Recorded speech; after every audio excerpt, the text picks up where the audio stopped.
On va s'intéresser maintenant au marché du VAE et notamment au marché en montagne avec la première de notre table ronde qui vont jalonner donc notre journée. Je vais appeler à mes côtés Audrey Bouchex-Bellomy, qui est directrice générale déléguée d'Alpaventure, Patricia Grillet, qui est gérante de Grillet Sport, qui vont venir donc à mes côtés. J'invite également Jean Mébec, qui est le manager de Rossignol Bike, et j'invite Julien Rebuffet, directeur du syndicat national des moniteurs cyclistes, MCF. Mesdames, messieurs, bonjour, bienvenue, prenez place, où bon il vous semble.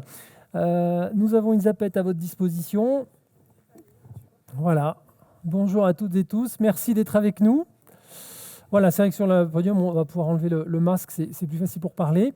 Alors, ce que l'on vous propose en fait sur chacune de nos tables rondes, alors j'en profite d'ailleurs pour celles et ceux qui sont à ma droite et donc à la gauche, si vous voulez en profiter pour vous rapprocher du centre de la salle pour peut-être mieux voir les diapositives, parce que j'ai cru comprendre que sur les ailes, c'est un petit peu biaisé, donc profitez-en, on ne vous en voudra pas. Et ce que je vous propose sur chacune de nos séquences, c'est qu'en fait, on fasse connaissance les uns avec les autres. C'est un monde assez borné, c'est vrai, enfin borné, j'entends. Limité, le monde du VAE, on se connaît un peu tous, d'accord, mais il n'empêche, il n'est pas inintéressant qu'on se présente les uns les autres. C'est la raison pour laquelle nos invités vont prendre 4-5 minutes chacun pour livrer quelque part leur carte de visite, leurs activités, leurs expériences, pour qu'ensuite nous puissions débattre ensemble justement des enjeux transversaux qui résonnent autour de cette thématique donc du modèle économique du VAE dans le milieu de la montagne. Honneur aux dames, logique, hein, un peu de galanterie.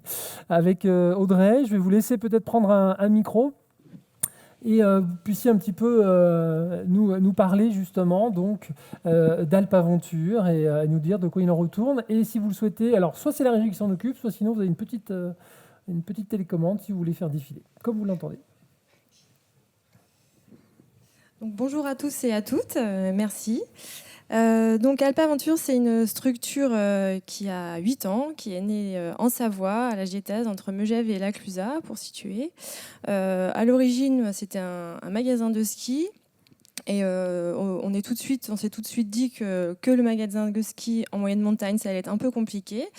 Donc on s'est tourné vers le VTT assistance électrique parce qu'on a répondu à un appel d'offres d'une communauté de communes, donc du Val d'Arly, qui mettait en gestion 10 VTT électriques. Et là, on s'est tout de suite rendu compte du potentiel de ces vélos et du potentiel que cette activité allait avoir en montagne et du développement qu'on allait pouvoir en tirer.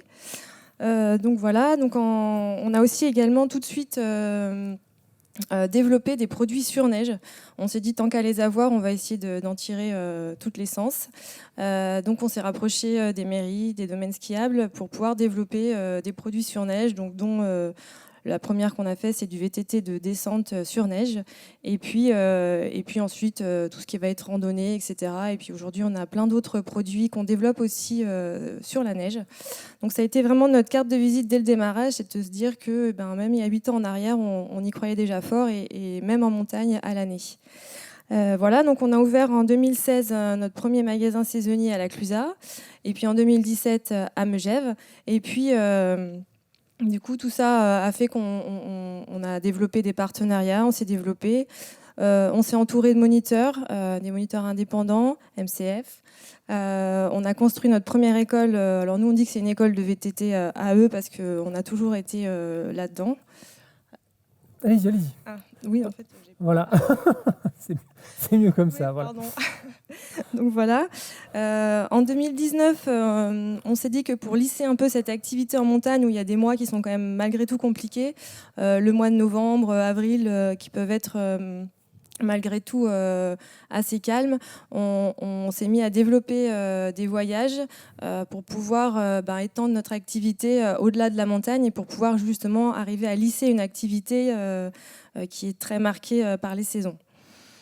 Voilà, donc en 2020, l'année dernière, Alpaventure a pris un tournant. On s'est dit qu'on arrêtait complètement le ski. Alors c'était pas forcément dû, on avait pris la décision bien avant les épisodes du Covid, mais voilà, ça a marqué le pas où en fait on a arrêté notre magasin de ski pour vraiment se consacrer à l'année au vélo électrique en montagne. Et on s'est rapproché du groupe des vélos, qui est un groupe savoyard, dont certains doivent connaître les magasins.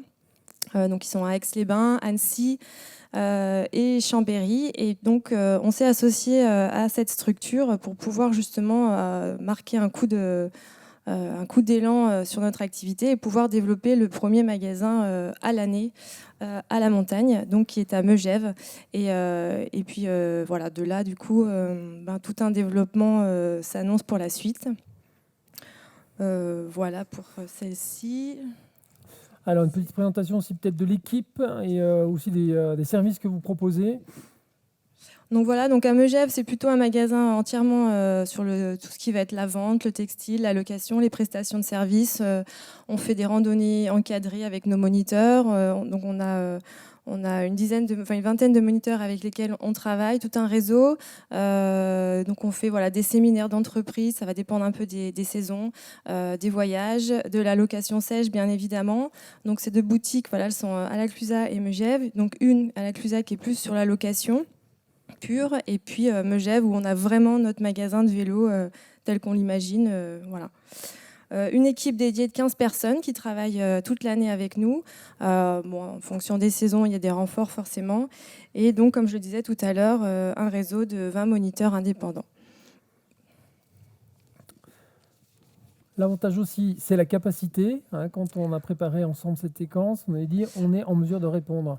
Oui, donc tout à fait. Donc on a notamment cette année, on a de très grosses demandes de séminaires et de groupes, des demandes qu'on n'avait jamais eues aussi grosses, donc jusqu'à 130 personnes sur Chamonix, etc. Donc voilà, on est capable d'y répondre grâce à nos vélos, à notre réseau, toujours nos moniteurs, et puis tout le matériel qu'on a par le biais du groupe des vélos et par le biais du matériel qu'on a en propre. Voilà. Et du coup, vous êtes convaincus, vous me disiez tout à l'heure, c'est la bonne stratégie. Nous, ça a toujours été, depuis 8 ans, notre conviction que le VTT électrique allait pouvoir ouvrir le terrain, ce grand terrain de jeu formidable qu'est la montagne, l'ouvrir vraiment à tout le monde, aux personnes qui n'ont pas l'habitude de faire du VTT, aux enfants, aux familles. Et ça, c'est une de nos plus grandes réussites, c'est qu'on emmène des enfants qui ont 8 ans, 9 ans, on les emmène se balader, on les monte jusqu'au sommet, bien évidemment encadré avec des moniteurs parce que c'est quand même plus sécurisant pour tout le monde.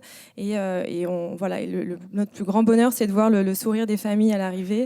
Et voilà, ça c'est vraiment notre conviction et notre ambition, c'est de devenir une des références dans le monde de la montagne sur cette offre touristique et de développer ça au fil des années. On aura plein de questions, je pense, ensemble à partager. Merci pour cette présentation. Patricia, là aussi on poursuit. Je vous laisse prendre un micro à votre disposition pour parler ensemble justement donc de l'aventure vous aussi que vous conduisez, cette fois dans un autre massif, celui du Vercors. Bonjour à tous, donc, je suis enchantée de vous présenter aussi notre activité qui est un peu différente de celle d'Audrey au niveau de l'histoire. Alors voilà donc une petite photo du magasin et j'ai voulu tout de suite projeter le vélo assistance électrique sur un mode hiver, on va dire.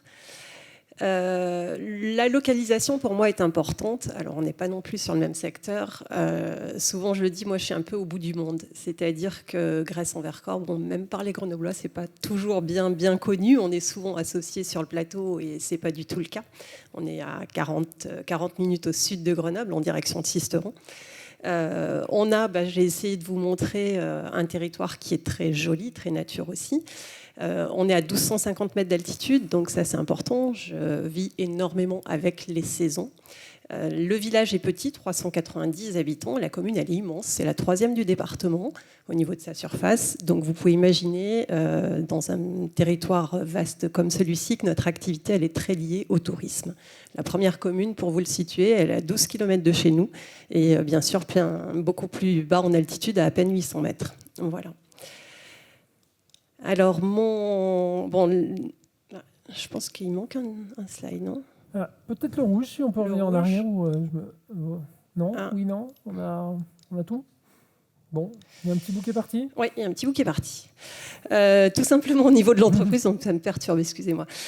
Donc l'entreprise, nous, Grillé Sport, on va dire, existe depuis 1975 sur le territoire donc, de Gresse-en-Vercors. Nous sommes un magasin de sport, donc bien sûr, alors pas généraliste dans le sens d'une grande surface en pleine, mais nous touchons diverses activités. Bon, là, vous avez une photo de l'intérieur du magasin. Nous avons une activité qu'on a toujours développée. Alors sur le Vercors, nous, les 2 saisons déjà, moi, elles existent depuis très longtemps.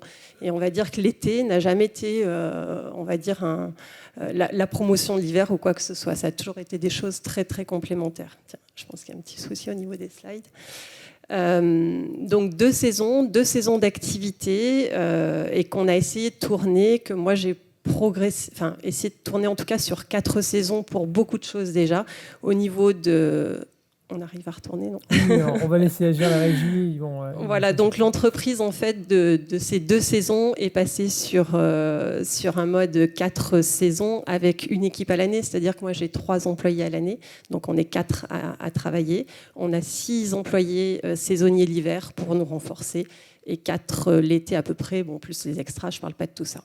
La stratégie, donc, en plus du magasin de sport classique que vous connaissez en montagne, c'est qu'on est établissement d'activité physique et sportive depuis plus de 10 ans pour, alors en fait, essayer avec nos clients, de présenter, de mettre en valeur un petit peu l'ensemble de notre territoire et toutes nos valeurs du Vercors. Ça, pour moi, c'est important au niveau de la qualité de service. Donc, nous avons par exemple, grâce aux activités sportives, des petits randos-jeux, c'est-à-dire qu'on va apprendre à nos clients, leur faire découvrir notre environnement et nos valeurs par rapport à ça. Nous avons, par exemple, en activité, on va faire du tir à l'arc, on va faire du laser biathlon. Donc, je travaille beaucoup avec l'ESF l'hiver, avec des accompagnateurs en montagne, différentes personnes. Donc, on a en fait tout un réseau d'encadrants, pas seulement sur le vélo, mais le vélo, bien sûr, on fait partie. Au niveau, comme il me manque ma slide, je suis un peu perdue. Non, c'est pas celle-ci, ça sera la fin. Bon, en fait, alors, au niveau du réseau, pour moi, c'est voilà. J'avais un beau label qui était marqué Inspiration Vercors. Je ne sais pas si vous connaissez. Donc ça, c'est un réseau de partenariats. Ça aussi pour la promotion en tout cas de l'environnement. Moi, j'ai toujours voulu faire des choses respectueuses, apporter vraiment la connaissance. Voilà, on retrouve. Voilà. Et puis il m'en manque quand même une. Bon. Raphaël, je suis désolée, vous me perturbez. Donc Inspiration Vercors, pour moi, c'est important puisque nous avons quand même la plus grande réserve naturelle de France sur notre territoire. Donc là, effectivement, il y a des règles. Il faut respecter tout ça. C'est très important à la fois de mettre en valeur et aussi de trouver une solution. Le vélo, on l'abordera peut-être plus tard aussi avec MBF et le MCF.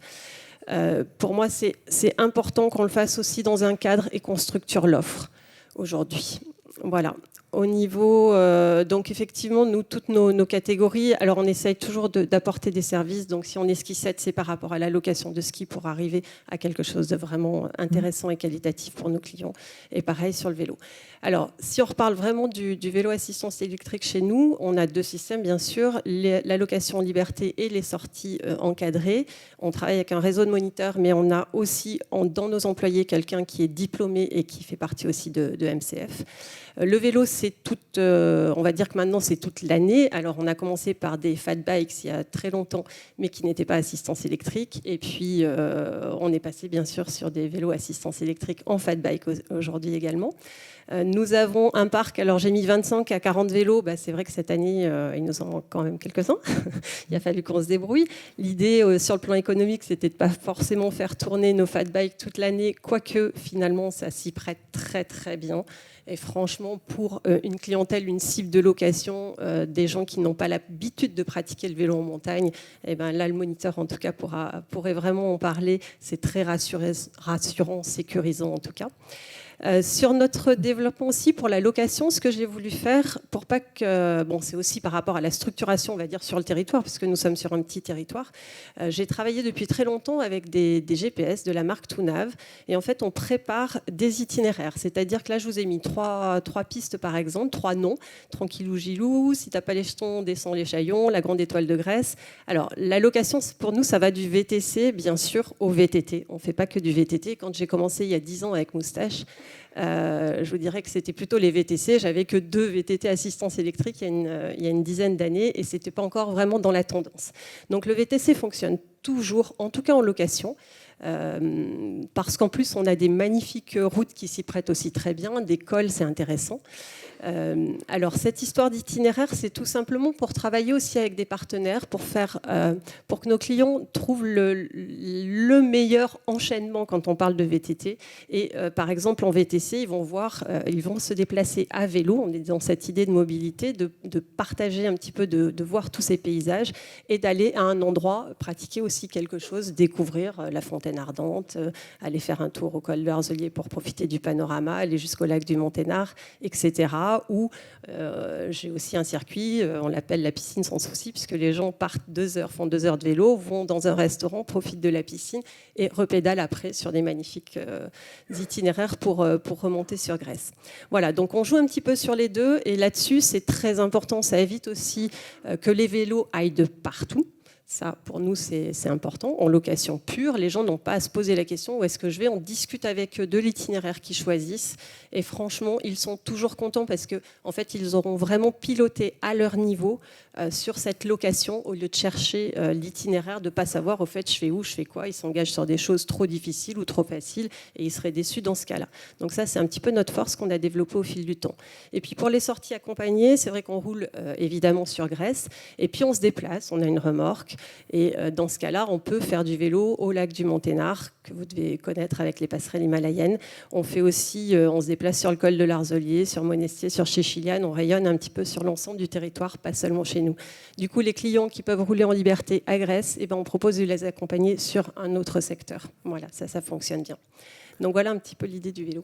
Et puis il y a aussi bien sûr donc l'entretien logique, Oui. Le suivi du parc. Tout à fait. Effectivement, on a fait le coup de pause vélo. Je suis adhérente à l'Union Sport et Cycle. Alors j'ai pas voulu faire comme Jérôme, présenter que des chiffres. J'étais partie sur un autre principe. Voilà, donc bon, le côté aussi un peu fantaisiste et on aime bien le côté dynamique. Vous avez un problème, nous avons la solution, nous sommes là pour ça. Et ça, c'est important. L'atelier se développe vraiment, d'autant plus en VTT. C'est quelque chose d'important d'entretenir ces vélos et on voit que c'est de plus en plus complexe de toute façon par rapport à ces composants et cette montée en gamme. Voilà. Alors j'ai voulu vous montrer un petit peu notre territoire avec une belle photo de l'alpage. Donc c'est le gros avantage. Ça, c'est pour rendre la destination, là, on le comprend bien. Tout à fait. Mais c'est là aussi où on la pratique. Et là-dessus, je rebondis. Sur cet alpage-là, vous avez des génisses. Donc pour moi, le vélo en montagne, il doit y avoir une structuration entre tous les acteurs, que ce soit les agriculteurs, que ce soit les forestiers. Et là-dessus, il faut vraiment qu'on parte sur un respect de tout le monde, de tous les utilisateurs, des trailers aux randonneurs. Et je crois que là, on a quand même un gros travail sur la planche. Et soyons très sérieux. On ne doit pas faire du one-shot, attention. On n'est pas là pour user, mais de vraiment durer. Ça, c'est vraiment aussi mon engagement, c'est de faire les choses de façon structurée. Agir uni, on va en parler. Merci Patricia. On aura aussi, je pense, encore l'occasion de revenir sur cette approche. Jean, rapidement aussi pour parler quand même de Rossignol Bike. L'opérateur, peut-être avec la Zapette, si elle veut bien. Je pense que oui. Dommage parce que j'avais on-piste. Moi, j'avais parlé d'Airbikes aussi, puisqu'on est Airbikes. Pour des jeunes, oui, Rossignol dans le monde du vélo, un petit peu. Je teste, voir si ça fonctionne. Ça fonctionne. Bonjour à tous. Merci pour cet accueil. C'est un plaisir d'être là et parler vélo avec tout le monde. On est toujours là pour ça. Donc moi, Jean Mébec, je m'occupe de la partie brand management de Rossignol. Donc c'est toute la partie marketing. C'est-à-dire de quels produits on va faire. Est-ce qu'on va faire des vélos électriques, des vélos, quels coloris, quels specs on va mettre. Donc comment est-ce qu'on construit notre offre et ensuite comment est-ce qu'on va la mettre sur le marché, donc avec la communication, l'événementiel. On fait un peu tout. J'essaie d'être transversal sur tous les acteurs et c'est un super challenge. Et je suis un grand passionné, donc c'est super de construire une marque comme ça. Pour vous donner un petit peu une idée du groupe Rossignol dans son ensemble. Donc c'est 370 millions de chiffre d'affaires, donc on groupe, donc on va parler Rossignol, Dynastar, Lange, toutes les marques qui sont très orientées winter. Et il y a une dynamique avec du coup les nouvelles directions d'ouvrir en fait l'offre vers l'été, vers une offre à 365 jours par an. Donc ça a commencé avec l'appareil, ça a commencé un petit peu avec le sport outdoor, le trail, la montagne et maintenant le vélo. Donc c'est super intéressant parce que le vélo, ça ramène des nouvelles communautés, ça ramène des nouveaux produits. Et puis c'est génial le vélo. Donc on est super content de pouvoir proposer ça. Le vélo, ça représente 10% du chiffre d'affaires. C'est un élément clé. Et c'est quelque chose qu'en tout cas le groupe veut vraiment pousser, et notamment avec Rossignol. Un petit historique, parce qu'on vient de loin. On est là depuis 2016 avec les premiers vélos qui étaient un fat bike électrique à double moteur. Un sacré vélo qui avait en fait le pont assez logique entre la location de ski l'hiver et en même temps un peu de location de vélo l'hiver aussi, où ça a commencé par des sorties accompagnées. Donc ce premier vélo était un vélo un peu unique, un peu en test. Et ensuite, on a étoffé la gamme qui était toujours orientée vers de la location en montagne et du coup B2B. Donc 2017, 3 vélos électriques, 2018, plusieurs vélos électriques, ensuite des vélos d'enduro, des vélos de trail. L'idée était de construire une offre pour la location en montagne. Et ensuite, en 2019 et 2020, on étoffe encore la gamme, on perfectionne nos vélos, on répond aux attentes du marché et notamment des loueurs, avec des nouveaux vélos, développement notamment en interne avec les équipes de Felt Bicycles qui sont en Californie. Depuis 2018, on est présent à l'international, donc que ce soit en Europe avec les filiales, mais aussi aux États-Unis, au Canada, ce qui est aussi intéressant comme challenge parce qu'on n'est pas forcément sur les mêmes régulations, pas forcément les mêmes cultures. Donc notamment pour le VAE, c'est assez intéressant. Ce qu'on a découvert, c'est que finalement, un pratiquant du ski, il fait aussi du vélo l'été, et inversement.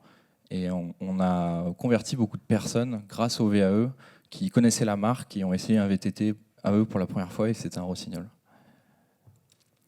Aujourd'hui, qu'est-ce que c'est Rossignol Bike? Donc là, c'est là que ça commence à être intéressant pour la marque parce qu'on est en train d'essayer de créer une vraie marque de vélo avec pour 2022 une nouvelle gamme qui va arriver. Je vais essayer de ne pas en dire trop, qui va être VTT et VTT électrique, avec un positionnement B2B, avec toujours une offre qui va être sur la location, mais aussi une offre qui va être dédiée au grand public en B2C, et notamment à la vraie communauté du VTT. Donc on a commencé à mettre un pied dedans avec une équipe qui roule en Coupe du Monde Enduro, où en fait on teste des prototypes, on commence à faire un petit peu des podiums, à se placer ici et là pour montrer qu'en fait nos vélos peuvent performer au plus haut niveau, et dans un premier temps avec l'enduro.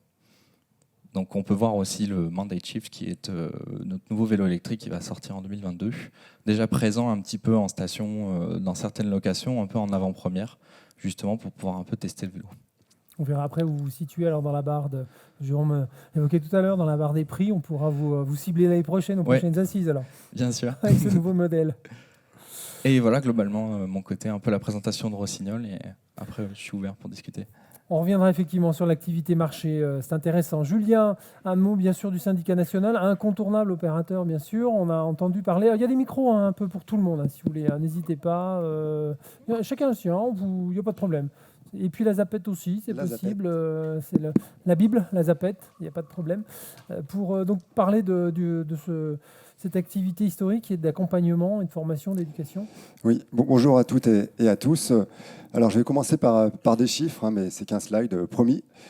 Alors MCF, nous, on existe depuis 1999. Et aujourd'hui, c'est plus de 1250 professionnels qui sont sur le terrain et qui travaillent et vivent de leur métier, soit à l'année ou soit en multi-activité. Ce qu'il est intéressant de voir si on ramène à la thématique du jour, donc l'économie en montagne et le vélo à assistance électrique, je vous laisse regarder la carte de France. Il y a quelque chose qui, à mon avis, ressort, saute aux yeux, j'allais dire, voilà, c'est ça. C'est qu'effectivement, c'est sur les reliefs qu'on est présent. Et donc, qui dit relief et vélo électrique, ça fait très très bon ménage. Et donc, le vélo électrique, effectivement, a été un levier puissant à notre développement sur des territoires touristiques, mais aussi à l'année. À noter aussi que, de par notre activité, on est tributaire du matériel. Donc, pas de vélo, pas de boulot, c'est le slogan dans la profession. Cette année, c'est très dur, je vous le dis. J'espère que ça va aller mieux dans les années à venir parce que c'est très, très compliqué. On est même allé sortir les vélos des caves, acheter des vélos sur le Bon Coin, ressortir des vélos en 26 pouces Et oui, c'est très bon pour la technique, mais voilà, on fait comme on peut parce sur que... la distance, c'est un peu plus difficile, mais c'est pas Oui, mal oui, pour la oui. technique. Voilà. À noter quand même que sur les 10 000 vélos que les moniteurs possèdent, parce que beaucoup de moniteurs ont besoin d'être indépendants au niveau du matériel, on n'a pas toujours la chance d'avoir un magasin, je dirais, très performant à côté de son école. Donc sur ces 10 000 vélos, c'est des vélos essentiellement haut de gamme. Donc un tiers de vélos, quand c'est des VTT, c'est des VTT enduro, tout suspendu. On est plutôt sur des VTT à 5 000 euros. Quand c'est du VTC, du vélo de route ou autre chose, c'est pareil. En tant que professionnel, on a toujours du matériel de très haute qualité parce que les vélos à 500 euros, ben voilà, ça ne tient pas la route, ça ne tient pas la saison en tout cas. Voilà, je ne vais pas vous inonder plus que ça, les chiffres sont présents. Alors, l'intérêt d'un moniteur, quel est notre rôle, nous? Évidemment, c'est au niveau de l'accueil, l'accueil des touristes essentiellement. Hein. Si on est en montagne, on parle vraiment d'activité touristique. Donc, on a un rôle effectivement de passeur à la fois du territoire, de ses spécificités, comme on est là pour effectivement partager notre grande connaissance de l'environnement dans lequel on travaille. On a aussi un rôle de prescripteur. On conseille énormément. La sécurité, évidemment, au niveau des pratiquants. Sur la prise en main, sur le vélo électrique, on a fait vraiment beaucoup de choses sur la prise en main parce qu'effectivement, c'est un vélo très facile d'accès, mais une fois sur le terrain, notamment sur les terrains de montagne, on s'aperçoit qu'effectivement, c'est un peu plus compliqué que l'île de Ré, quoi. On a aussi un rôle, une autre facette, hein. Là je parlais vraiment du grand public, du tourisme, c'est qu'on est acteur de son territoire, on a un rôle un peu de pivot, on est un peu à l'intersection, je dirais, des offices de tourisme, des magasins de sport, des collectivités aussi. Et donc, notre compétence, notre grande connaissance du terrain et des clients, je veux dire, on sait ce que c'est le niveau de base d'un client. Souvent en montagne, on surévalue parce que quand on est né dans les montagnes, tout paraît facile, mais pour une clientèle qui n'est pas née dans les montagnes, une petite marche, une racine, une pente un peu trop prononcée, et on ne sait plus faire. Donc on a ce rôle de conseil, comme par exemple en Isère, on a vraiment travaillé à la fois sur l'accompagnement, je dirais, des autres sociopros, parce qu'effectivement, l'intérêt de l'économie du vélo à essence électrique, c'est que c'est un ensemble d'acteurs. On a de plus en plus, par exemple, d'hôteliers qui, pour satisfaire leur clientèle, proposent maintenant ce type de service, gratuit ou payant. Et les hôteliers, ce n'est pas leur métier premier de louer des vélos ou en tout cas de les entretenir. Et donc les moniteurs, nous on est là à la fois pour travailler avec eux, mais aussi pour leur donner un petit peu les clés, hein, c'était la philosophie de l'accompagnement qu'on a pu faire en Isère, les clés pour bien gérer, pour ne pas faire les erreurs de débutants qui peuvent coûter très cher sur un vélo électrique, parce que la rentabilité sur un vélo électrique, il faut être très très bon à tous les niveaux, sinon c'est pas rentable. On travaille aussi énormément, on a eu des cas concrets avec Audrey et Patricia. Ça montre bien comment on travaille aussi avec les autres sociopros. Et donc, c'est tout un écosystème qui se met en place avec comme dénominateur le vélo à assistance électrique. C'est ça qui nous réunit tous parce que c'est vraiment le levier de croissance. Je ne vais pas redire ce qui a été présenté, mais on voit quand même bien que cette économie qui s'est créée en 10 ans, elle est juste incroyable. Incroyable. Alors justement, il faut que je passe le slide. Voilà, ça marche. Alors là, c'est un slide pour justement expliquer donc, le vélo électrique dans la profession, c'est depuis 2011. Quand les premiers VTT-AE sont arrivés matures, je dirais, hein, quand on n'était plus au temps des bricoleurs, dans la profession, il n'y a pas eu beaucoup de débats, je dois vous le dire. Hein.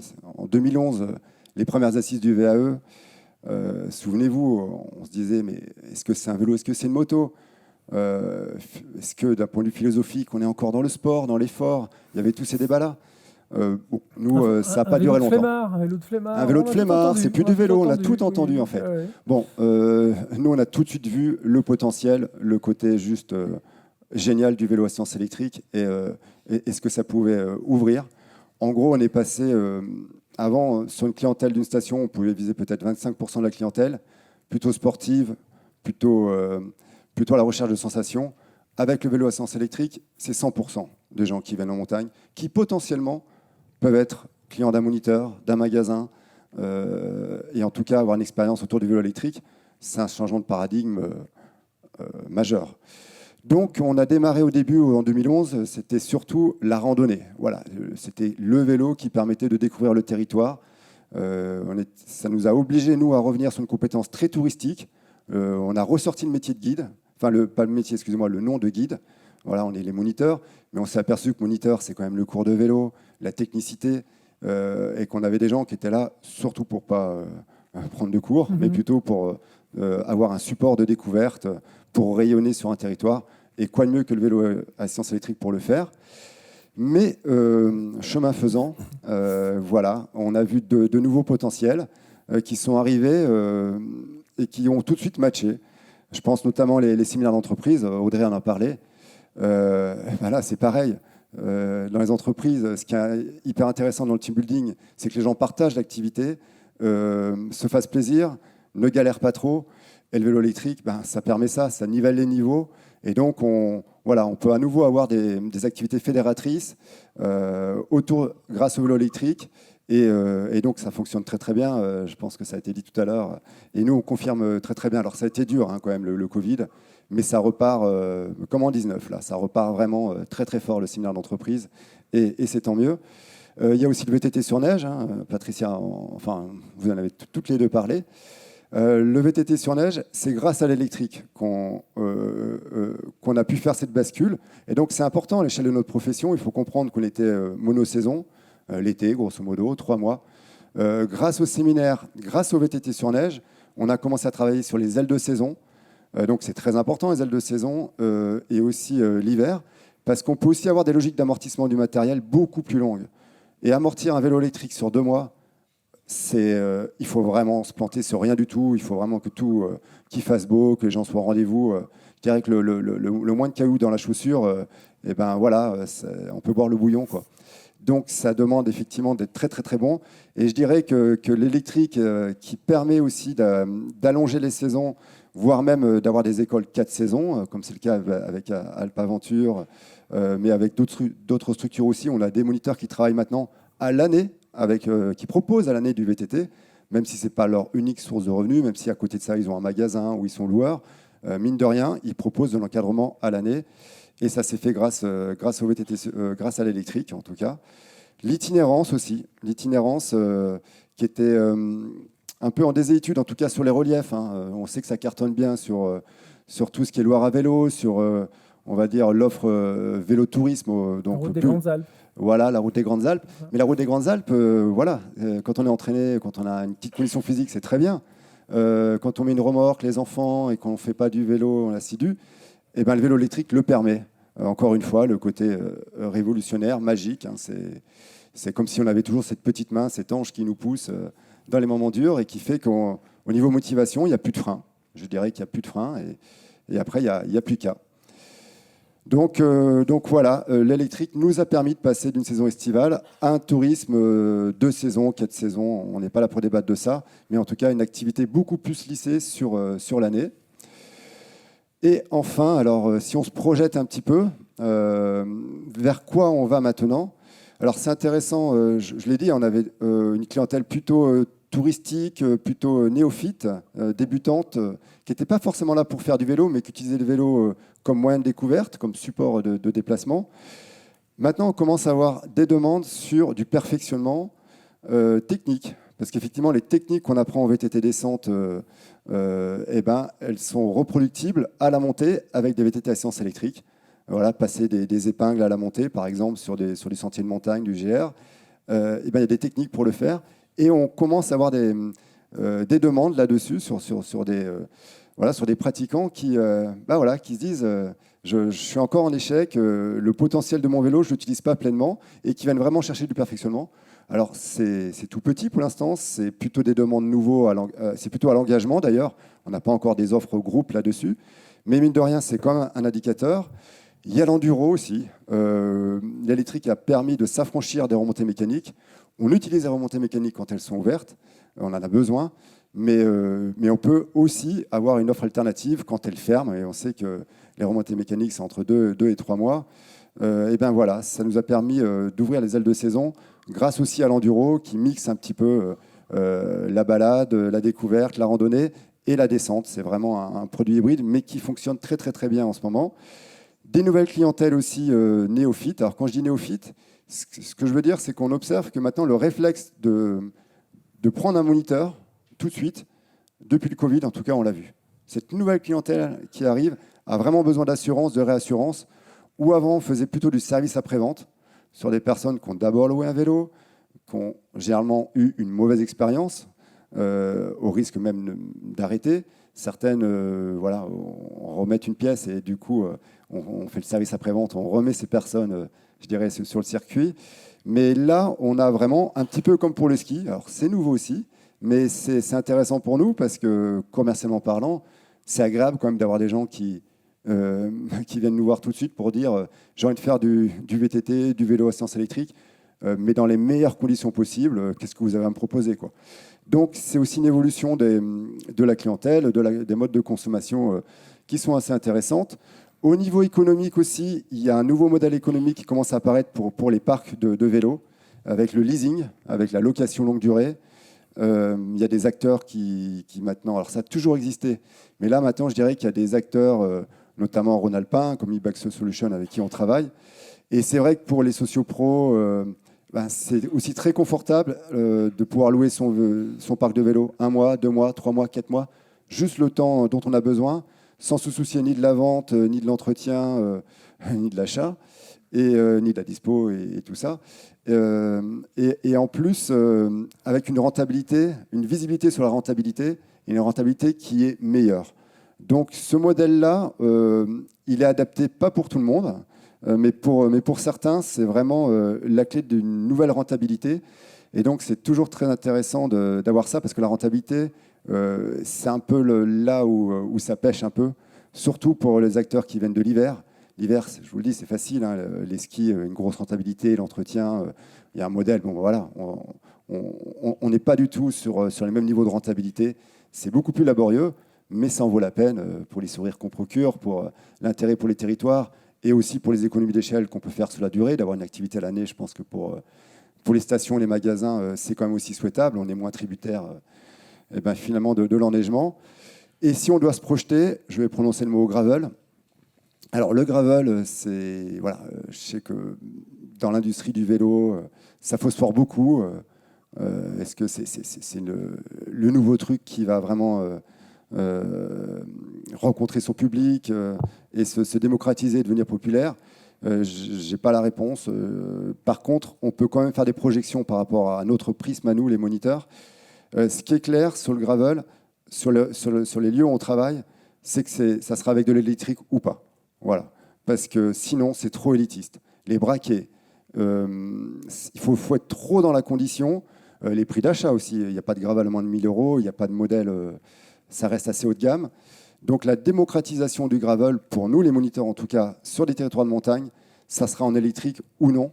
Et il y a des belles choses à faire aussi, parce qu'on a aussi une évolution des tendances et des clientèles. Le côté casse-cou, le côté aventure du VTT, il y en a, ils ne veulent plus. Ils veulent vraiment être sur des choses faciles, donc de la piste, de la route secondaire. Et là, c'est vrai que le gravel ou le VTC, après, pas là pour polémiquer, mais le gravel est effectivement un vélo qui peut répondre à ça. On fait de la route finalement avec un meilleur grip, avec plus de confort, plus de sécurité. Mais en tout cas, pour nous, les moniteurs, ça sera par l'électrique ou pas. Voilà. Merci Julien, passionné, hein. Julien, on l'a senti enthousiaste et en plus il a lancé 2-3 petites perches à Jean sur le modèle de gravel. Alors on va rester sur cette dynamique en tout cas de l'économie. Moi justement j'aimerais bien voir avec vous Audrey et Patricia, le mot rentabilité a été à plusieurs fois abordé. Effectivement dans vos entreprises respectives de véritables challenges, de se dire non nous même alors là c'est carrément sur votre entreprise Audrey le choix de dire ok le ski non là c'est vélo. La mixité, la diversité on l'a vu aussi Patricia, vous nous l'avez expliqué. C'est possible d'être entre guillemets rentable sur une activité VAE en montagne quand on a vu les prix d'investissement, quand on sait que voilà, les parcs de location, il faut les avoir. S'ils arrivent à 10, ben, il faut les avoir les 10, etc., etc., voire peut-être les services. C'est possible? Je commence. C'est un challenge? Alors oui, ouvrir un magasin à l'année que vélo, oui, c'est un véritable challenge. Après, c'est pour ça qu'on s'est aussi entouré du groupe des vélos pour pouvoir sécuriser tout ça, avoir les reins un petit peu plus solides. Et puis, c'est ce que je disais tout à l'heure, la rentabilité, c'est sûr que si on le fait sur 2 mois, voilà, il y en a tout de suite beaucoup moins. Il faut que le vélo, il tourne au maximum toute l'année. Donc, c'est pour ça qu'on cherche à développer plein de choses, des animations en VTT électrique pour des groupes, pour des séminaires. On allonge les saisons, on travaille sur l'intersaisonnalité. Enfin, voilà, il faut toujours pouvoir se renouveler pour pouvoir avoir augmenté sa rentabilité concernant le VTT électrique, ouais, c'est sûr. En plus, nous, on travaille avec la marque Moustache, donc voilà, c'est une très belle marque avec des vélos haut de gamme. On a un parc pour l'instant qui est 100% Moustache, donc voilà. Et ça veut dire du renouvellement. Là, je m'adresse en même temps à la fois aux deux. Audrey, peut-être d'abord, ensuite Patricia. Il faut renouveler. C'est un parc, j'allais dire, réactif, actif, en permanence. Au bout de 6 mois, on serait entre guillemets considéré déjà en retard sur la dernière évolution en date, ou quand même, ça peut s'installer dans une certaine longévité en saison, en année. Alors, je ne sais pas, Patricia, elle en dira plus après. Nous, cette saison, c'est vrai qu'on va être prudent par rapport à la saison prochaine. Donc, d'habitude, effectivement, tout le parc est vendu en fin de saison.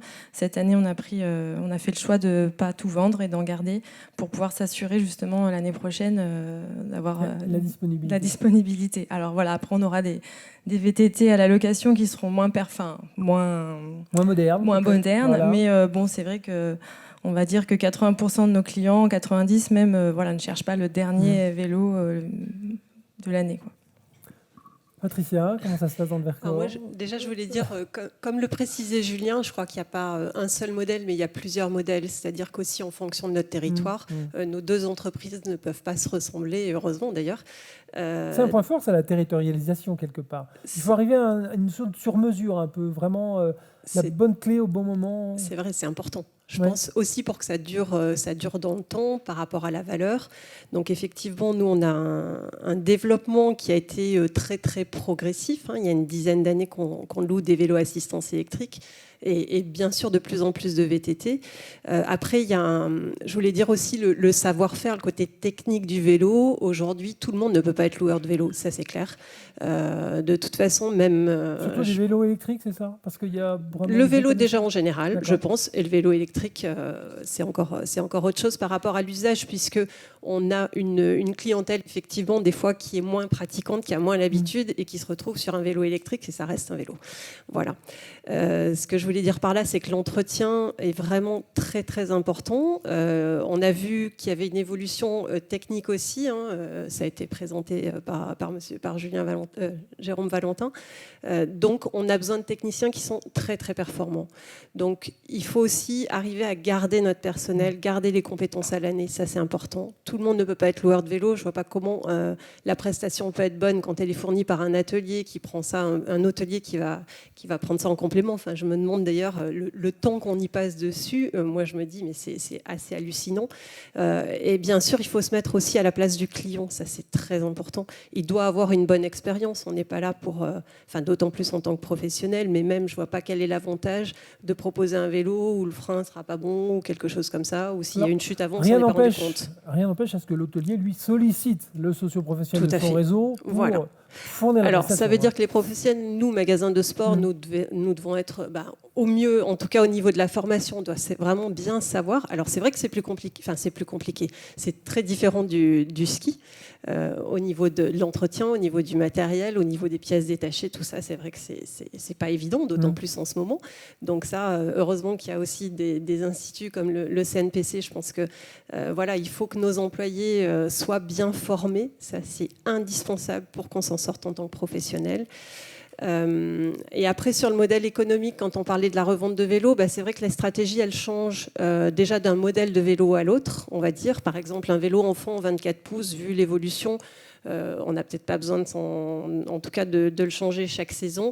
En revanche, les vélos tout suspendus, quand on voit avec Moustache et les autres marques aussi l'évolution qu'il y a eu ces dernières années, c'est sûr que entre on va dire les batteries qui étaient à 400 watts en montagne avec les dénivelés qu'on absorbe et aujourd'hui les nouvelles batteries de 625 voire plus qui sortent avec Bosch et les autres marques l'an prochain, notre vélo en location, on peut pas le garder bien longtemps, en tout cas quand on est sur des gammes comme sur des vélos enduro.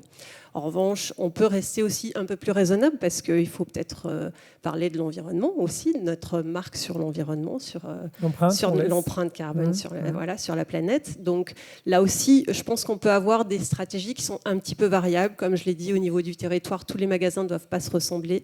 Là, c'est pareil aussi sur notre parc de vélos. Moi, je n'ai pas forcément la même stratégie. Et aussi par les temps qui courent. Alors, c'est vrai qu'il y a une forte demande du vélo neuf et du vélo d'occasion. On pourrait en vendre beaucoup plus que ce qu'on a actuellement. Mais à nous aussi d'être prudents, puisque derrière, nous avons des emplois. Donc je ne revends pas l'intégralité de mon parc, effectivement, d'une année à l'autre. Là-dessus, on joue un petit peu avec tout ça pour trouver des solutions. Vous les fidélisez, vos clients, parce que vous revendez. Ça veut dire qu'éventuellement, ils sont venus chez vous, ils ont loué, ils ont trouvé ça bien, mais ils ont loué. Donc, mais ils deviennent acquéreurs, propriétaires, ils reviennent chez vous, du coup, après, là, pour l'entretien, là, peut-être après, pour aller solliciter un encadrement. La montagne, c'est le plus grand centre d'essai permanent de vélo électrique. Oui. Voilà. Donc, ça, ouais. Nous, on se dit centre-test, puisqu'on a toujours des vélos de l'année. C'est important et on sait, alors de temps en temps, bien sûr, on va les vendre d'occasion. Nous, on est vendeurs aussi de vélos neufs, même dans une petite station de ski. Mais aussi, on sait qu'on est prescripteur, en fait. Les gens ont découvert le vélo assistance électrique parce qu'il a tout son sens en montagne, quelle que soit la pratique, du VTT, comme je vous ai dit, au VTC, le vélo de route et bientôt le gravel. Et en fait, c'est une découverte et on sait, moi j'ai beaucoup de clients qui derrière reviennent me voir en me disant « Ah bah tiens, j'ai acheté un vélo Moustache chez moi ». Donc ça veut dire qu'ils l'ont testé chez nous et ils en sont très contents. Puis certains du coup viennent, quand c'est des résidences secondaires, ils viennent le faire aussi entretenir de notre côté. Donc je crois que c'est un maillage qui est quand même assez complet et c'est ça qui est intéressant. Après, je voulais dire que dans certaines stations, quand vous avez énormément de magasins, tous les magasins ne vont pas pouvoir être loueurs de vélos, très bons techniciens de vélo. Là, à un moment aussi, il y a des modèles qui sont... ce qui est fait sur certains secteurs ne pourra pas être reproduit ailleurs. Je ne vois pas comment 40 magasins de sport à l'Alpe d'Huez ou les Deux-Alpes peuvent être tous loueurs de vélo. À un moment, le marché, il n'aura plus aucun sens non plus. On peut le saturer aussi. On peut le saturer, effectivement, et le dégrader aussi en qualité. Il faut faire attention. Il y a des grosses différences de tarifs au niveau de la location. On sait que le vélo est très différent, mais on doit s'adapter à notre milieu. Ce n'est pas la peine, effectivement, de mettre un vélo à 500 € en location sur un terrain de montagne comme on a qui est très alpin. Là, ça ne fonctionnera pas, ça ne fonctionnera pas dans le temps et on va décevoir notre client. Et puis, par contre, c'est vrai que quand on est sur l'île de Ré, j'imagine que le vélo n'a pas les mêmes sollicitations, donc on peut se permettre. Donc, il y a des gros gaps au niveau du matériel et ça, il faut aussi le faire entendre. Voilà, il faut la pas fidélisation, Audrey, ça, je sais pas, vous avez une carte de fidélité, tout bêtement, dans ce business model. Alors pas pour l'instant, nous c'est tout neuf, on a moins d'1 an, donc du coup on y réfléchit aussi. Après, effectivement, la plus grande fidélisation, c'est d'emmener nos clients soit par le biais d'un moniteur sur une rando, soit par le biais d'une location. Ils essayent les vélos et en général, ça marche tout seul. S'ils sont convaincus, ils reviennent convaincus. Pour nous, essayer l'électrique en montagne, c'est être convaincu de l'utilité de ce vélo. Est-ce que vous avez une idée du nombre de celles et ceux qui vont justement concrétiser, qui vont passer à l'acte d'achat après avoir testé justement dans cette grande expérimentation montagnarde? Ils sont encore peu nombreux ou à l'inverse, vous les avez convaincus et du coup ils franchissent le cap? Alors, ça marche, oui. Oui. Ce que je peux dire, c'est que le vélo, c'est une activité solide. Et au niveau de la diversification en montagne, c'était un peu le sujet de la thématique de la journée d'hier, de Outdoor Expert Forum. C'est une activité solide. Ce que je veux dire, c'est que par rapport à d'autres activités qu'on peut voir de diversification, comme la luge d'été, la tyrolienne, ce qu'on a pu voir, c'est super, et ça, il en faut. Mais là, on est dans l'animation. On l'a fait une fois, c'est super. On va pas le faire 10 fois non plus, quoi.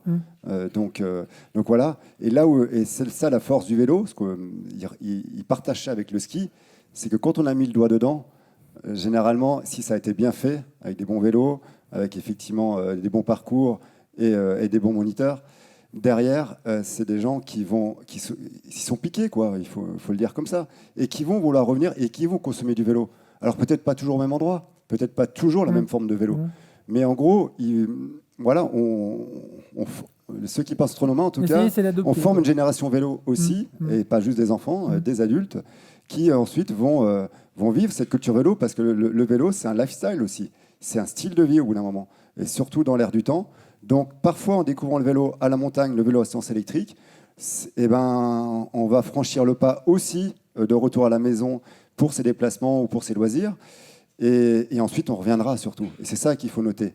Et la force de la montagne, c'est aussi la diversité de profils. Et c'est ça que certains recherchent. On peut aller dans une station très VTT, plus enduro, descente, un été et passer vraiment un super moment. Et l'année d'après, aller plutôt en moyenne montagne pour faire plus de la randonnée, du paysage, découvrir autre chose, une autre culture, une autre gastronomie aussi. Parce que le vélo, après l'effort, le réconfort, et ça aussi, ça marche bien, quoi. Et inversement d'ailleurs, parce qu'après ça fait digérer, c'est pas mal. Jean, sur la notion justement de ce modèle économique, justement, on a vu quand même une belle progression et puis une évolution technique aussi des modèles que commercialise la marque.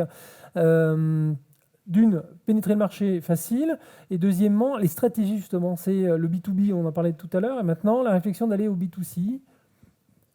Facile, je dirais pas forcément. Non. On a énormément de challenges, surtout en ce moment. Donc on a parlé des approvisionnements, des livraisons. C'est vraiment un gros souci en tant que marque de vélo. Forcément, quand on a des Shimano, des Serson Tour qui nous annoncent 600, 700 jours de délai pour avoir des pièces, c'est un petit peu compliqué. Mais c'est super intéressant justement d'avoir ce côté, d'avoir commencé d'un côté professionnel, donc B2B, avec des partenaires qu'on connaît déjà avec l'hiver, où on a déjà des forces commerciales, on connaît déjà les clients. Oui, pour écouler en Voilà. fait, entre guillemets. Ça permet de déjà mettre un pied dedans, mais ensuite le challenge c'est d'être une vraie marque de vélo, d'arriver à avoir les produits qui peuvent fonctionner. Nous, ce qu'on essaie de faire, c'est d'avoir des composants qui sont faciles d'entretien, on travaille beaucoup avec Shimano par exemple, on sait qu'ils ont un service après-vente qui est performant. Et ensuite, on cherche à développer en fait ce côté B2C pour justement créer une image avec la marque et créer une crédibilité. Parce que pour le moment, le plus gros frein qu'on a en tant que marque Rossignol, c'est qu'on n'est pas réputé comme une marque de vélo.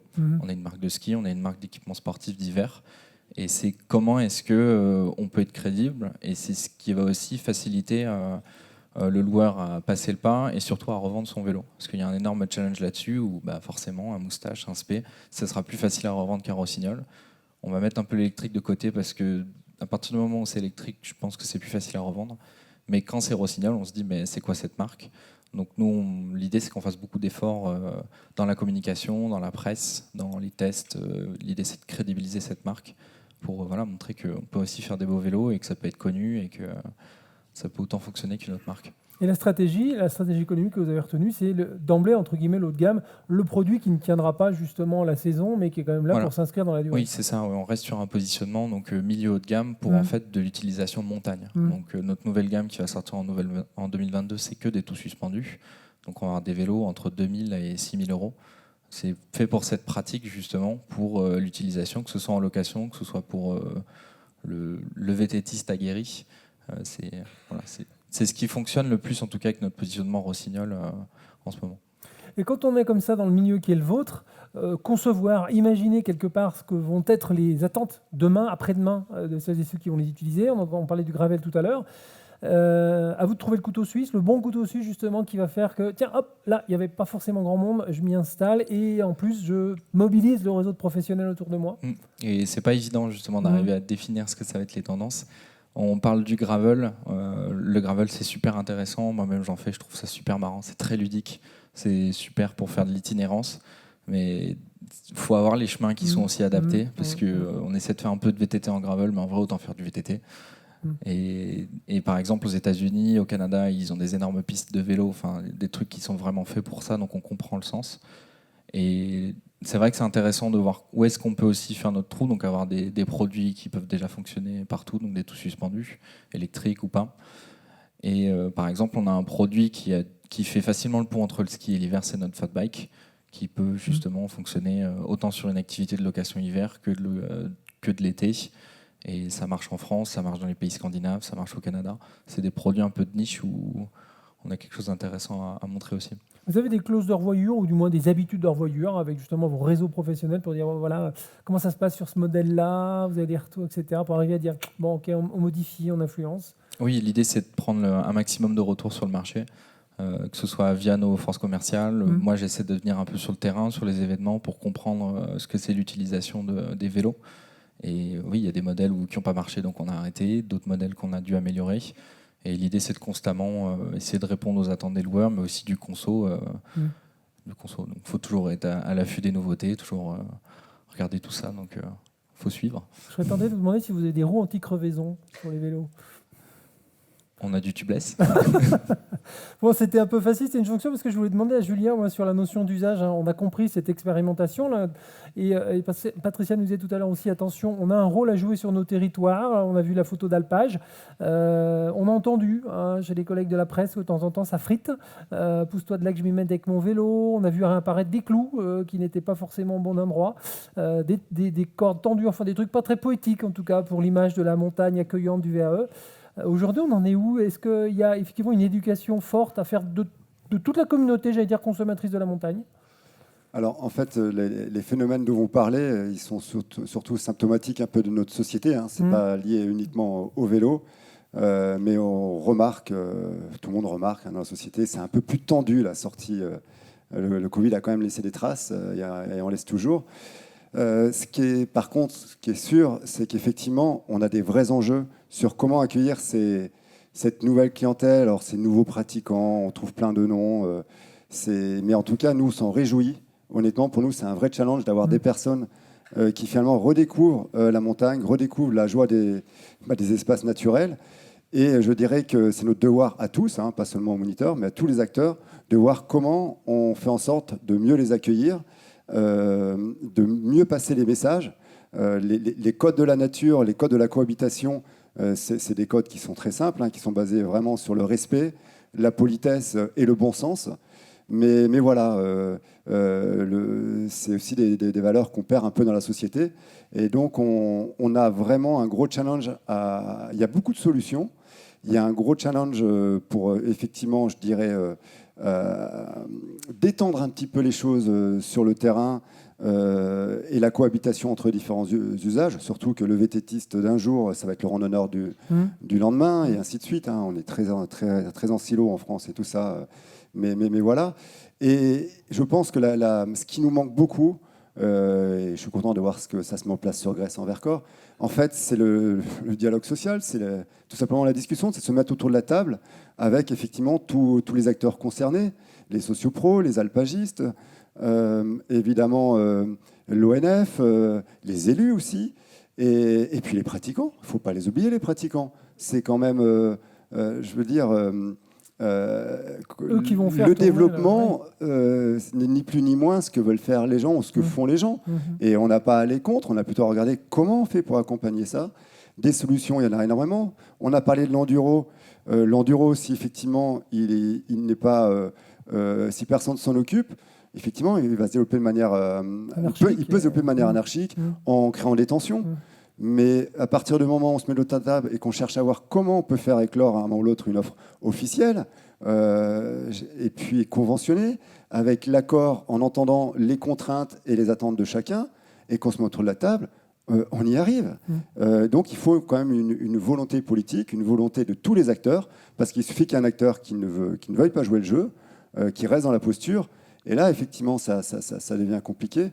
Mais nous, on reste très, très, très optimistes. Il y a aussi un choc de génération, il y a aussi... voilà, on est un peu à la croisée des chemins, mais quoi qu'il en soit, les solutions, elles sont tellement multiples et on a tous à y gagner à ce que ça marche, parce que derrière, il ne faut pas aussi oublier, et je reviens sur les territoires de montagne, nous, on est contents d'avoir des touristes. On n'a pas envie qu'ils aillent ailleurs. Et on ne voit pas ça comme des envahisseurs, bien au contraire, quoi. Et donc, il y a un moment ou l'autre, il faut qu'on se pose aussi les bonnes questions pour aussi l'avenir de nos territoires, l'avenir des générations futures sur nos territoires.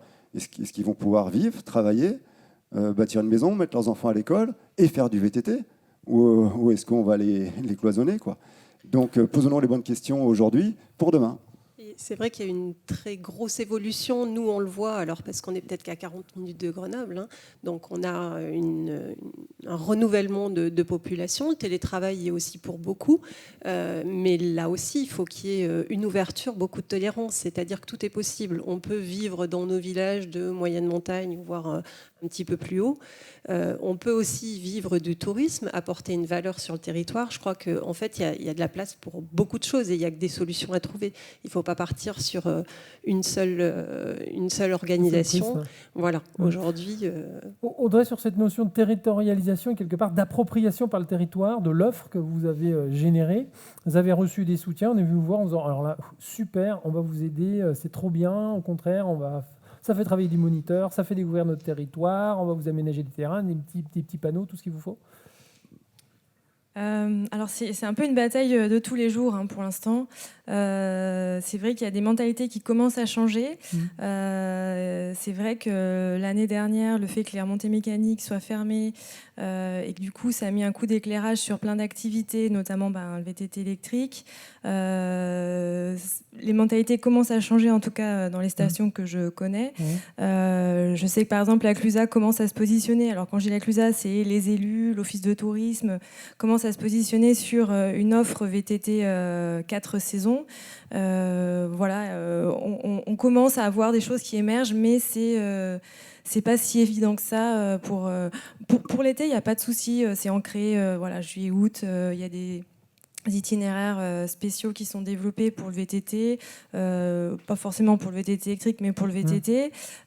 Donc là-dessus, il n'y a pas de souci. Mais dès qu'on commence à rentrer sur l'hiver ou des choses comme ça, les stations ne sont pas forcément toutes prêtes à entendre ouvrir des message. pistes, des secteurs. Voilà, Il faut jouer des coudes un peu plus l'hiver. C'est ça, exactement. On est en train de créer l'écosystème, hein, si je saisis bien. D'accord. Je vous avais indiqué que on arrive au terme de cette première séquence. Il y aura encore énormément de choses à dire, je pense, parce que c'est passionnant. Éventuellement, si vous avez peut-être des questions à l'adresse de nos invités, oui, je vous laisserai juste peut-être vous présenter si vous le voulez bien. Et attendez, je vais peut-être venir vous voir avec vous, alors Emmanuel, merci. Avec un micro, je vous laisse bien vous présenter. Oui, j'ai oublié de vous dire qu'il y a un petit film qui est réalisé pour une retransmission des débats. Vous pourrez aller sur Internet ensuite. Donc, de manière à ce qu'on vous entende aussi au moment de la vidéo. Ça marche. Normalement, ça marche tout seul après. Paul Imbert pour Vojo Magazine. J'aimerais juste abonder dans le sens des propos qui viennent d'être tenus, mais pour moi, il y a, dans ce triangle, il y a quelque chose qui est vraiment essentiel, c'est les infrastructures. Pour que ce business model il se transforme, il faut qu'il y ait effectivement des loueurs, il faut qu'il y ait des guides, mais il faut aussi qu'il y ait des infrastructures qui soient vraiment adaptées pour accompagner ces gens dans la montagne, et particulièrement dans la montagne, parce que c'est un terrain qui est vraiment difficile, avec une déclivité qui n'est pas à la portée de tout le monde, et tant qu'il n'y aura pas les itinéraires, les panneaux, l'éducation dans un sens vers le VTTisme, mais également vers les autres utilisateurs de la montagne, à mon sens, le business ne pourra pas être complet. Merci de ces observations. Après, on verra qui peut peut-être réagir. Je vous laisse également la parole. Oui, bonjour, Séverin Garcia à La Plagne. Moi, je ne vais pas prendre très longtemps parce que je vais plutôt appuyer aussi ce qui vient d'être dit. Je pense que l'absent aujourd'hui autour de la table, c'est les territoires et effectivement peut-être aussi les exploitants. Il y a une vraie question d'opportunisme autour du VAE et d'opportunité dans le sens où c'est aussi une nouvelle pratique. Il y a vraiment des nouveaux espaces de pratique à créer, des nouveaux itinéraires. C'est une super activité aussi pour amener des gens non pratiquants effectivement vers cette pratique qui en montagne a été très compliquée. Pour autant, ça implique vraiment d'aménager les choses. Moi, je suis toujours super content et à l'aise de voir qu'il y a beaucoup de magasins qui se mettent à faire du vélo électrique. Il y a aussi de plus en plus d'écoles qui ouvrent, et tant mieux que les gens soient de manière accompagnée. Mais la plupart de nos clients veulent toujours aussi le faire de manière libre. Et faire du vélo sur une piste 4x4, en fait, il n'y a rien de plus ennuyeux, voire même de plus dangereux, notamment quand c'est à la descente. Et du coup, il est véritablement important en fait, d'aménager et d'accompagner toute cette pratique-là. On a compris que l'écosystème est important. Julien, ça se met en place tout doucement? Oui, j'abonde avec ce qui vient d'être dit. On a besoin effectivement pour certaines pratiques, en tout cas, d'avoir des infrastructures, j'allais dire, dédiées. On y est arrivé pour le VTT descente, hein. On a de l'expérience. Il y a 20 ans, la fédération est là. On avait travaillé avec la fédération française et les aménageurs pour créer cette norme pour les pistes de VTT descente, qui est venue structurer l'activité, qui a permis le développement, parce que du coup, quand il y a une norme, du coup, les élus, les gestionnaires investissent plus facilement, parce qu'il y a un cadre juridique, il y a une sécurité juridique. Là, il y a des gros enjeux maintenant au niveau de ce qu'on appelle l'enduro, où il y a besoin aussi, à un moment ou l'autre, donc l'enduro, c'est quand voilà, c'est de la randonnée à VTT, pour caricaturer, mais avec des vélos qui permettent d'aller, qui sont bien suspendus, et on cherche généralement, on est prêt à transpirer pour monter, mais en vue derrière d'avoir une belle petite descente, plutôt sur terrain naturel. Donc c'est sûr que cette offre de sentiers d'enduro, on en a vraiment besoin. C'est quelque chose qui manque parce que ça permet aussi de délester le réseau de sentiers de randonnée historique, partagé, celui dont on a hérité. Et donc ça apporte à la fois une meilleure satisfaction pour les gens qui randonnent, parce qu'effectivement, on n'a pas des VTT qui arrivent en descente vite. Et aussi pour les pratiquants, parce que c'est pas agréable non plus de vouloir lâcher les freins quand il y a du monde. Donc là-dessus, il y a un gros enjeu sur l'enduro, mais je pense que les choses se mettent en place, hein. Je sais que la Mountain Bikers Foundation travaille dessus. Nous, on travaille aussi avec d'autres acteurs, avec l'AMBF que je viens de citer, mais aussi avec la fédération. On échange, on réfléchit. Donc des solutions, il y en a plein. Par contre, il faut avoir conscience que ces problèmes de cohabitation, ils sont vraiment très localisés, à la fois dans le temps et dans l'espace. Donc attention aussi à ne pas avoir des propos caricaturaux. C'est pas ce qu'on a pu voir sur l'été 2020, c'est pas ce qu'on voit forcément au mois d'août en station qui est la norme. Et au contraire, les territoires souffrent de sous-fréquentation. L'aménagement, ça coûte de l'argent. C'est aussi, l'aménagement, on ne peut pas en faire partout. Les problèmes du foncier en France, c'est un problème fondamental. On l'a dit hier, on est toujours chez quelqu'un. Les autorisations, l'avancée de la pensée aussi écologiste, où derrière, effectivement, tout est plus compliqué, hein. Actuellement, il y a beaucoup de projets de bike park ou de bike park qui sont arrêtés à cause de préoccupations écologistes qu'on trouve mal placées. C'est-à-dire que si on regarde d'un point de vue pragmatique et objectif, nous, on est prêt à en discuter, mais bon, on en est plus dans le symbole.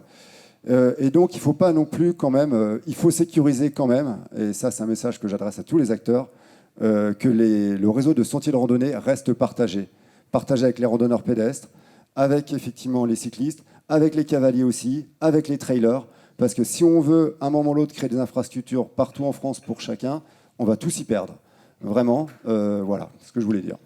L'enjeu, c'est de bien faire la différence, comme le disait M. Valentin, par rapport au vélo assistance électrique. Attention, on n'a pas de poignée, on n'a pas d'accélérateur. Ça, il faut vraiment le faire comprendre, il faut vraiment communiquer là-dessus. Parce que le mot moteur amène peut-être un peu à des dérives. Et là-dessus, il faut parle d'assistance d'ailleurs. Voilà, on parle d'assistance. Le mot vélo électrique, attention, il faut bien mettre le mot assistance. Le moteur est là que pour assister les gens. Et nous, quand on fait un briefing en location, là-dessus, on met vraiment un point sur le mot de l'assistance. Et ça n'enlève pas, la technique du vélo. Donc après, quand on fait de l'enduro, c'est pas accessible à tout le monde. Quelqu'un qui n'a jamais piloté un VTT ne pourra pas faire de l'enduro. Donc il y a toute cette progression et cette évolution. Et faire attention à ce qu'on n'arrive pas non plus à une interdiction du vélo assistance électrique qui passe pas justement en mode cyclo pour différentes choses. Et peut-être aussi veiller à l'évolution quand on voit toutes ces fameuses trottinettes. Est-ce que ça va sur les mêmes itinéraires? Est-ce que normalement non? Et aujourd'hui, on voit bien, même en montagne d'ailleurs, le petit problème, c'est peut-être tranché en ville. Nous, il va falloir aussi qu'on s'en préoccupe également. C'est tranché. C'est tranché. Ça a été rappelé par Jérôme tout à l'heure. Oui. Et il est fondamental que le vélo à sens électrique reste considéré comme un vélo, reste dans cette catégorie-là. Oui. Et les trottinettes ou tous ces engins qu'on voit se développer sont des engins terrestres à moteur. c'est la réglementation Mais ça, des véhicules c'est motorisés. pas encore clair. Ah si, c'est très très clair. Enfin, oui, mais dans l'esprit des gens, je veux dire dans le par code là. de l'environnement, Dans le code de l'environnement. Oui. Voilà. Maintenant, dans sur les territoires, ce qui se passe, c'est qu'il y a une forme de pragmatisme ou de laisser-faire. Voilà. Et certains de nos professionnels aussi en profitent parce que la trottinette, certains moniteurs la proposent, mais vraiment en produit d'accès, en produit vraiment premier prix, parce qu'effectivement, c'est un produit moins compliqué qu'on peut avoir en offre premier prix. Mais non, les choses sont quand même assez claires. Et sur les territoires, il faut faire attention à ce qu'effectivement, d'autres engins ne viennent pas entacher le développement et l'image du vélo à sens électrique. Alors, Voilà, je vous remercie parce qu'effectivement, on avance et on arrive au terme de cette première séquence. Et comme je vous le disais, elle est passionnante et on a eu encore envie d'aborder un de sujet. Je pense qu'on le fera d'ailleurs au moment de l'apéro tout à l'heure, hein, pourquoi pas, puisque nos invités seront encore là. Et si vous avez des questions à leur adresser, vous n'hésitez pas. En tout cas, merci à chacune et à chacun d'entre vous pour cette contribution, pour ces réflexions. On a bien compris que l'écosystème, il est en route, mais il reste encore peut-être perfectible et qu'on va le perfectionner tout doucement. Merci, je vais vous laisser regagner la place, on peut les encourager.